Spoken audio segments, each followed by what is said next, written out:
Salom do'stlar. Bugun tashqarida havo sovuq bo'lgani uchun qishki uy qurib ko'ramiz.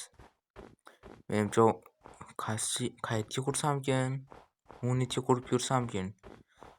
Tezlash kerak, kech paytgacha bu uyni bitkazishimiz kerak. Men tezroq harakat qilib videoni qisqaroq qildim. Mana shu yerlarda uyni tashqi bo'ladi. Ancha mana bu o'tinlardan foydalandim.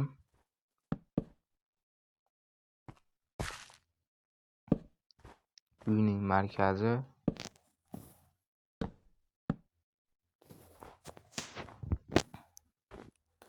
Endi tashqarisini yopib olamiz.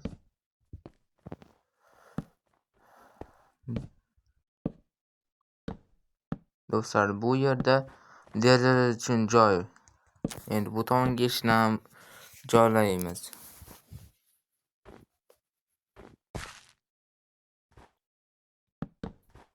Eshik 2 qavat bo'lgani yaxshimikin? Qani bizda eshik qancha ekan? Bitta eshik bor ekan, shuning uchun eshikni bir tomonini ham yopib qo'yamiz.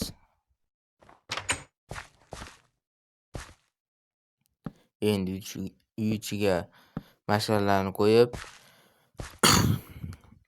uyning ichini ham issiq turish uchun o'tinlardan quramiz.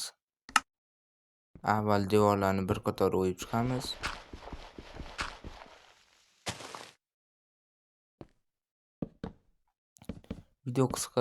Videoni qisqaroq qilish uchun do'stlar, men devorlarni o'ygan joylarini qo'ymayapman.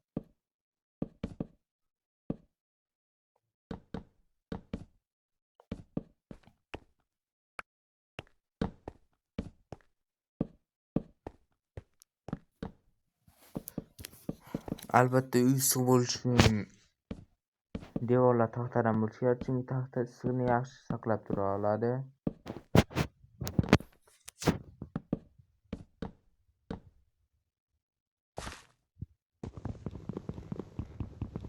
Mana bu taxtani yo'q qilamiz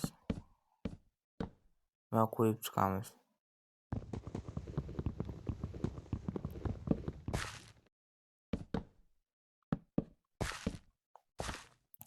Taxtamiz qolmagan uchun boshqa taxtadan foydalanamiz.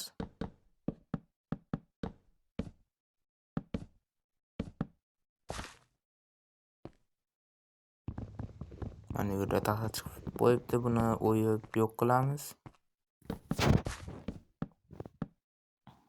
Endi uyni tomini ham quramiz.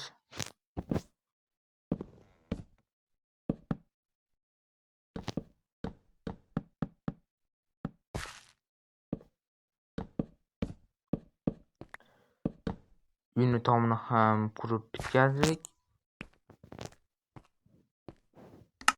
Endi derazani kattalashtirib beramiz. Chunki menimcha bitta deraza kichkina qiladi. Tashqarini ko'rgani ko'proq deraza bu tashqari yaxshiroq ko'rinadi.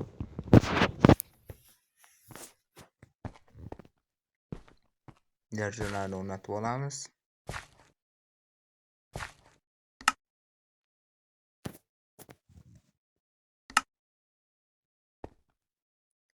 Divan divanni ham shu burchakroqqa o'rnatib olamiz.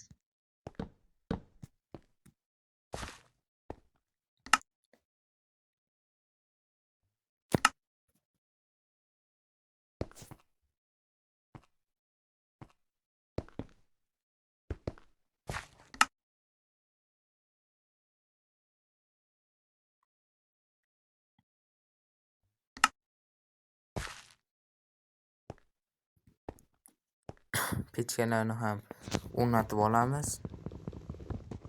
Oyoq tomonga o'rnatishga qaror qildim, chunki oyoq tomonimizda deraza bor ekan, shuning uchun o'sha yerga o'rnatdim. Yana shu yerga o'rnatib olamiz. Bu yerda esa xonaning markazi bo'lgani uchun hamma yoqqa issiqlik yaxshi tarqaydi.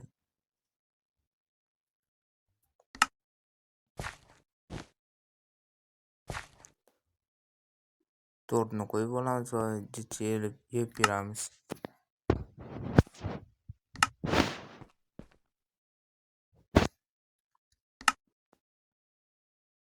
Pechani yoqishga harakat qilamiz. Pecha nimaga yonmayapti? Ha, mayli. Bizga farqi yo'q. Uyimiz ham tayyor. Agar uyimiz yoqqan bo'lsa, obuna bo'lishni unutmang do'stlar. Shu oy oxirigacha 2K bo'lib qo'yishimiz kerak.